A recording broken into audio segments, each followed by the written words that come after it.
Frances Pusey Gooch was an American writer whose name appears to be rather humorous. She was born in 1862 as Frances Payne Pusey in Garnettsville, Mead, the daughter of Dr. Henry Kinser Pusey, alienist of Louisville, and Sarah Jane McCarty. In 1889 she married Robert Everett Gooch, having one son and one daughter, the illustrator Thelma Gooch. She died in 1941 in Pittsburgh. She had decided on a literary career at age 12, publishing in college magazines and under various pseudonyms. The last thing she seems to have published was Gary's Awakening, a comedic play in 1916. In 1890 she published Miss Mordeck's Father, which we shall review today. Miss Bronway Mordeck is travelling via the train, when a strange man appears, begins to call her Nida, asserts they are fianced and puts his hand on her throat, and says if she was ever disloyal he would strangle her. She finds this all very exciting, and as she returns to the house of her father, the millionaire, she is convinced the man is insane. After another such meeting she studies all she can about insanity at the public library and deems being loved by a lunatic to be a very romantic prospect. Then one day, as she goes to examine a picture he painted, she sees a woman that looks exactly like her also watching the same painting. Her name is Nida Dunbar. The artist and disinherited tobacco heir, Sharif Chilson, is kept in the dark at first about the meeting, and the news article which calls him a crazy deluded admirer of Miss Mordeck. But then his future father-in-law, the gambling captain Jack Dunbar, shows up and he has other worries.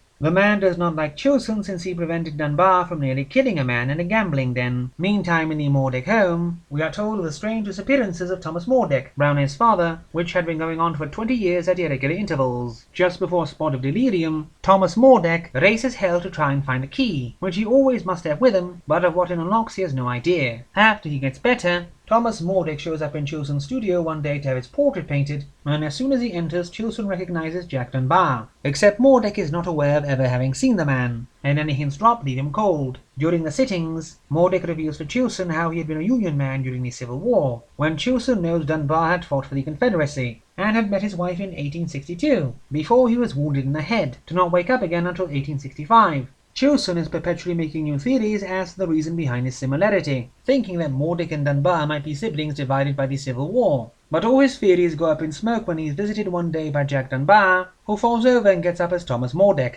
Neither daughter or wife knows about the potential accidental bigamy, and as he tries to understand the meaning behind it, Chilson realizes how cold Nida is and falls in love with Bronway, who has basically not stopped loving him since the train incident. Breaking the news to Bronway, he secures the trust of the family Dr. Garrard, and together they convince Mordeck to go to a sanitarium. Trying to find out his true identity, the man falls unconscious and must be submitted to a trepanation, yes, the hole in the skull thing, in order to survive. When awakened, he thinks the war has barely ended, and only recognizes Mrs. Mordeck when she and Mrs. Dunbar go to see him at the hospital. And just as this happens, Nida Dunbar drops dead at home, her spirit carried along by the departing spirit of Jack Dunbar, who had always exerted an unnatural control over her. The novel is quite intriguing, though it cheapens out on the whole two-family dilemma by having one wife go to a mission and the daughter dying, also solving Chilson's dilemma of having to marry Nida out of sheer obligation. The novel also links all forms of mental illness to epilepsy, asserts that a secondary personality is the result of larval epilepsy, and insists on a caveman-era operation to treat a 20-year-old head wound.